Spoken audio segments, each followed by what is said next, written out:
अब वेदों में इन श्राद्ध आदि कर्म कांड का निषेध है और गीता जी में निषेध 9वें अध्याय के 25वें श्लोक में स्पष्ट किया है। भूत पूजने वाले भूत बनेंगे, ये देखिएगा।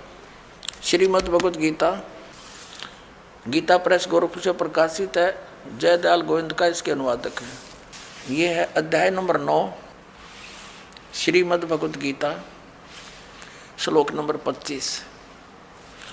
देवताओं को पूजने वाले देवताओं को प्राप्त होंगे, पितरों को पूजने वाले पितरों को प्राप्त होते हैं और भूतों को पूजने वाले भूतों को प्राप्त होते हैं और मेरा पूजन करने वाले मुझको ही प्राप्त होते हैं। गीता जी अध्याय नंबर 16 के और श्लोक नंबर 23 में कहा है कि अर्जुन, जो शास्त्र विधि को त्याग कर मनमाना आचरण करते हैं, यानी जो पवित्र सदग्रंथों में वे ऑफ वर्शिप नहीं लिखी है, साधना की विधि, और उसके आधार से जो भक्ति करते हैं उनको कोई लाभ नहीं होता। देखिएगा, यह है श्रीमद् भगवत गीता अध्याय नंबर 16, श्रीमद् भगवत गीता अध्याय 16 का श्लोक नंबर 23। जो पुरुष शास्त्र विधि को त्याग कर अपनी इच्छा से मनमाना आचरण करता है, वह न तो सिद्धि को प्राप्त होता है, न परम गति को और न सुख को ही। 24वें श्लोक में 16वें अध्याय के में कहा है, इससे तेरे लिए कर्तव्य और अकर्तव्य की अवस्था में जो कर्म करने चाहिए भक्ति के, जो ना करने चाहिए, शास्त्र ही प्रमाण है। किसी की दंत कथा पर विश्वास मत करना। ऐसा जानकर शास्त्र विधि से नियत यानी शास्त्रानुकूल कर्म ही करने योग्य हैं, यानी और कर्म नहीं करना। जो गीता में लिखा वही मंत्र जाप करना, उतनी ही क्रिया करना। अब ये श्राद्ध कितना आगे फिर अब आपको दिखाते हैं एक झलक पुराणों में क्या लिखा है। एक मार्कंडेय पुराण है। एक रुचि नाम के ब्राह्मण थे, ऋषि, और उसने वेदों को समझा पढ़ा कि मनुष्य जीवन, ये ज्ञानी आत्मा थे, कि मनुष्य जीवन केवल मोक्ष प्राप्ति के लिए प्राप्त होता है। इसलिए उसने ना तो विवाह कराया, ब्रह्मचारी पद पर रहते हुए 40 वर्ष की उम्र हो गई थी और अपना जंगल में वन में रहता था, कोई मकान झोंपड़ी भी नहीं डाल रखी थी। ये सोच करके मोक्ष प्राप्ति करानी है और ना क्या संग्रह करना है, 2 दिन का जीवन है। अब वो वेदों अनुसार साधना कर रहा था, रुचि ऋषि, और उसके जो पिताजी, दादाजी, परदादाजी, चौथा दादाजी वो मर चुके थे, वह भूत बन रहे थे, और वह भी ऋषि थे, ब्राह्मण थे। उनने भी ये कर्मकांड करे और करवाए थे, तो भूता बनेंगे वह। तो वो चारों दिखाई दिए और कहा, बेटा तूने विवाह क्यों नहीं करवाया? विवाह करवा के तुम हमारा श्राद्ध करता हैं और हमारी गति हो जाती। अब रुचि कहने लगा कि पितामहो, वेद में तो ये मना कर रखा है, ये श्राद्ध श्रुद्ध निकालना, ये कर्मकांड करना, ये तो मूर्खों का मार्ग है। और वो पितर भी कहते हैं, बेटा है तो ऐसा ही, इसमें कोई संदेह नहीं, मिथ्या नहीं है, सच्चाई है। लेकिन हमारा क्या होगा? अब तुम बाढ़ में जाओ, थारा क्या होगा? आप मरे, अरे पुत्र और मरवाने के लिए तैयार करे। या देखो मार्कंडेय पुराण, ये गीता प्रेस गोरखपुर से प्रकाशित है। ये गीता प्रेस गोरखपुर से प्रकाशित है। ये 242 पृष्ठ पे संक्षिप्त मार्कंडेय पुराण, रोच्य मुनि की उत्पत्ति कथा। मार्कंडेय जी कहते हैं कि ब्राह्मण, पूर्व काल की बात है, प्रजापति रुचि ममता और अहंकार से रहित इस पृथ्वी पर विचरते थे।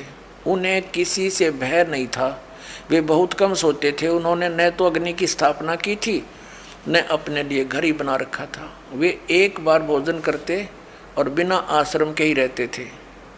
उन्हें सब प्रकार की आसक्तियों से रहित एवं मुनिवर्ती में रहते देख उनके पितरों ने उनसे कहा, ये देखिए ये चारों आगे भूत बन रहे, ये देखो ये रुचि ऋषि है, ये इनके पहले बने हुए वो पंडित जी सारे भूत पूज का भूत बन गए। अब ये दिख गए इसने सारे इकट्ठे।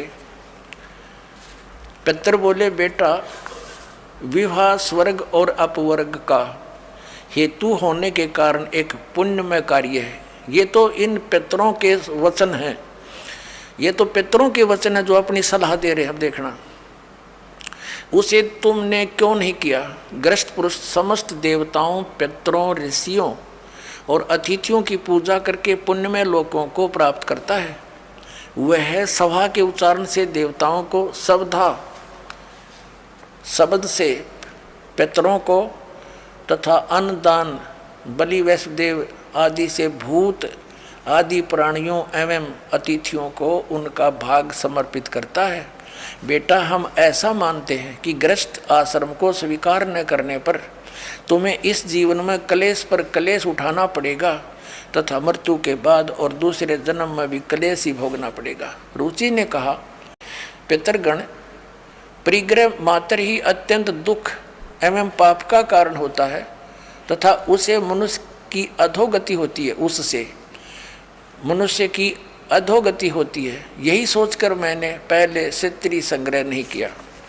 अब यहाँ देखो, पितर बोले, बेटा, जितेंद्रिय होकर आत्मा का प्रक्षालन करना उचित है, किंतु तुम जिस मार्ग पर चल रहे हो वह मोक्ष मार्ग है। बता, इसने तो घटिया मान रहे मोक्ष मार्ग ने कि तुम जो कर्म कर रहे हो जिस मार्ग पर चले तो मोक्ष मार्ग है।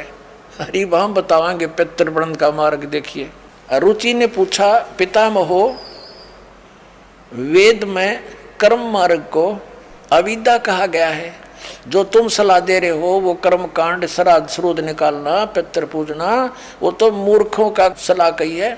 फिर क्यों आप लोग मुझे उस मार्ग में लगाते हैं। पितर भी कहते हैं, पितर बोले, यह सत्य है कि कर्म को अविद्या ही कहा गया है, इसमें तनिक भी मिथ्या नहीं। फिर थारा सिर बच गया, फिर क्या रह गया बता भाई। ये हमारे पुराणों में लिखा है। अब इस बात को पितर भी मानते हैं कि आप जो साधना करें तो मोक्ष मार्ग है, और आप फिर उसको सलाह दे रहे हैं भूत पूज, श्राद्ध निकाल, ब्याह करवा, और यो नरक मार्ग है। और आप भी मानते हैं कि आप जो मार्ग अपना रहे हो तो मोक्ष मार्ग है। और रुचि कहता है वेद के अंदर तो इसको अविद्या मूर्खों की साधना बताइए, तो पितर भूत पूजना, श्राद्ध निकालना, और पितर स्वीकार भी कर रहे हैं, कहाँ ऐसा ही है, इसमें कोई मिथ्या नहीं।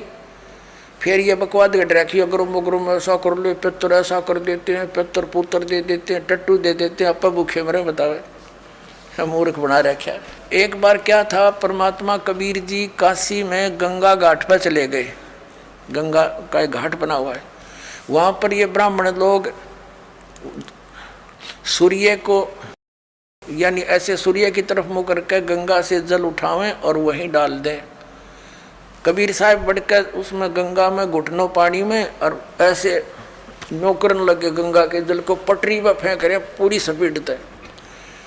अब वो सारे पंडित जी अपना काम छोड़ कर कबीर साहब की ओर देखने लगे, कहने लगे, वो कबीर ये क्या कर रहा तू।